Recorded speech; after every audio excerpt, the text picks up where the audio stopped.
Ya, shalom anak-anakku, kembali lagi dengan saya, bapak kalian yang paling tampan. Ya, kali ini kita akan masuk dalam pertemuan yang kedua kita ya, materi yang kedua kita.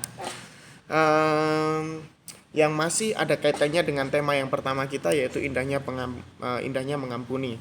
Yang tema kali ini adalah karya pengampunan Allah dalam Yesus Kristus.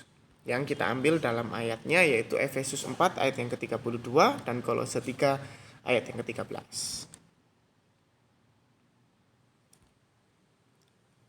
Yes. Nah, ini adalah Kolose 3 ayat yang ke-13. Akan saya bacakan. Sabarlah kamu seorang terhadap yang lain dan ampunilah seorang akan yang lain apabila yang seorang menaruh dendam terhadap yang lain. Sama seperti Tuhan telah mengampuni kamu, kamu perbuat jugalah demikian. Kemudian ayat yang kedua. Efesus 4 ayat yang ke-32. Tetapi hendaklah kamu ramah seorang terhadap yang lain, penuh kasih mesra dan saling mengampuni, sebagaimana Allah di dalam Kristus telah mengampuni kamu. Nah, dalam dua ayat ini menjelaskan mengenai tentang pengampunan yang dilakukan Kristus terhadap kita.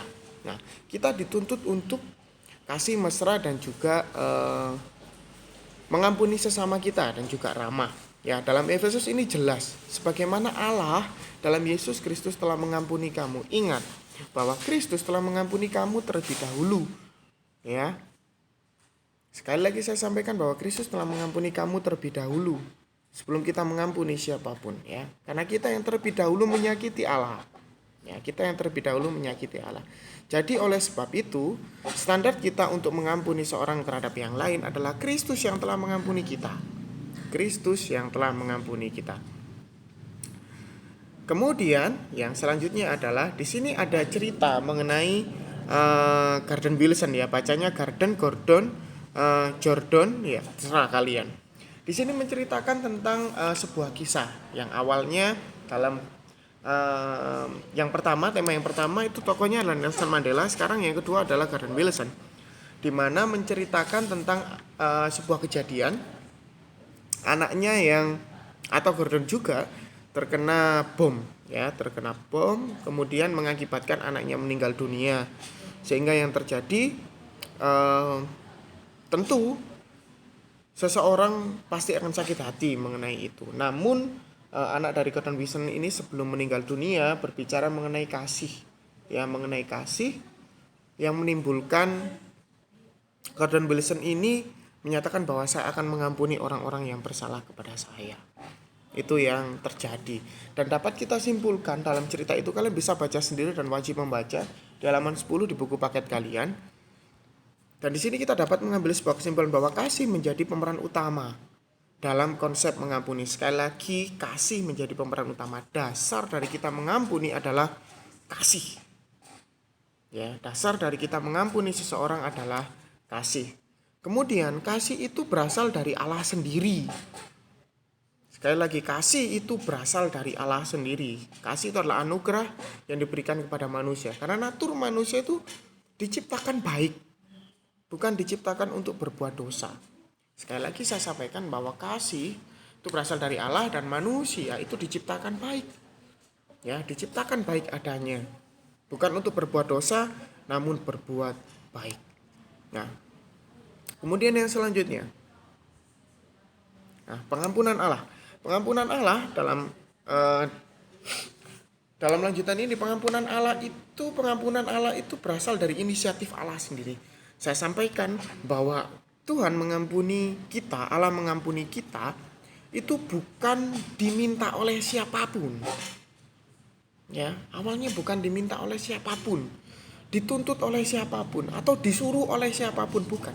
Itu berasal dari murni dari kasih Allah kepada manusia. Inisiatif Allah untuk manusia. Kenapa sih? Ya, pengampunan Allah itu bersifat menyeluruh. Atau semua orang, semua ciptaan Allah itu berhak memiliki kasih Allah, berhak mempunyai pengampunan Allah, ya, berhak menerima pengampunan Allah. Jadi saya sampaikan bahwa sifatnya itu menyeluruh untuk siapapun, ya, untuk siapapun. Nah, Pengampunan Allah itu juga totalitas. Totalitas. Itu terbukti dari Allah sendiri yang turun ke dunia untuk apa? Untuk menyelamatkan kita, menebus kita dari dosa.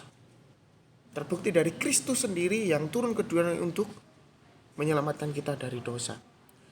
Tentu hal tersebut bukan merupakan sesuatu yang remeh. Karena kenapa? Allah bersedia untuk turun dan menjadi ciptaan. Allah bersedia untuk turun dan menjadi ciptaan dalam bentuk Kristus Yesus. Kenapa harus Allah sendiri? Kenapa harus Allah sendiri? Kenapa harus Allah sendiri yang turun? Karena yang dapat menebus kita dari dosa hanya pribadi Allah sendiri, Kristus sendiri. Tidak ada yang lain. Tidak bisa. Karena dosa itu bukan sesuatu yang remeh. Ya. Kalau dalam bukumu menyatakan di sini ada 3. Kenapa harus Kristus sendiri? Karena Allah itu mengasihi manusia. Itu dasarnya. Kasih. Benar-benar mengasihi manusia. Allah Maha Pengampun, dan yang ketiga adalah Allah adalah penyelamat manusia. Ya, Allah adalah penyelamat. Adakah sosok lain yang dapat menyelamatkan manusia dari dosa? Tidak ada. Hanya Allah sendiri yang mampu menyelamatkan manusia dari dosa. Sekali lagi, dosa itu bukan sesuatu yang remeh. Itu membuat Allah Kristus sakit hati, benar-benar sakit hati terhadap manusia. Ya, sakit. Karena kenapa? Karena manusia sudah diberikan kehendak bebas untuk bisa mengolah Taman Eden, untuk bisa bertanggung jawab. Namun apa yang terjadi? Manusia liar dan akhirnya berdosa kepada Allah. Ya. Sekali lagi saya sampaikan bahwa Allah itu totalitas untuk menyelamatkan manusia dari dosa. Nah, mengapa harus Allah sendiri yang turun ke dunia, ya, untuk menyelamatkan manusia dari dosa? Sudah saya sampaikan tadi. Allah mengasihi manusia. Allah Maha Pengampun. Allah adalah penyelamat manusia.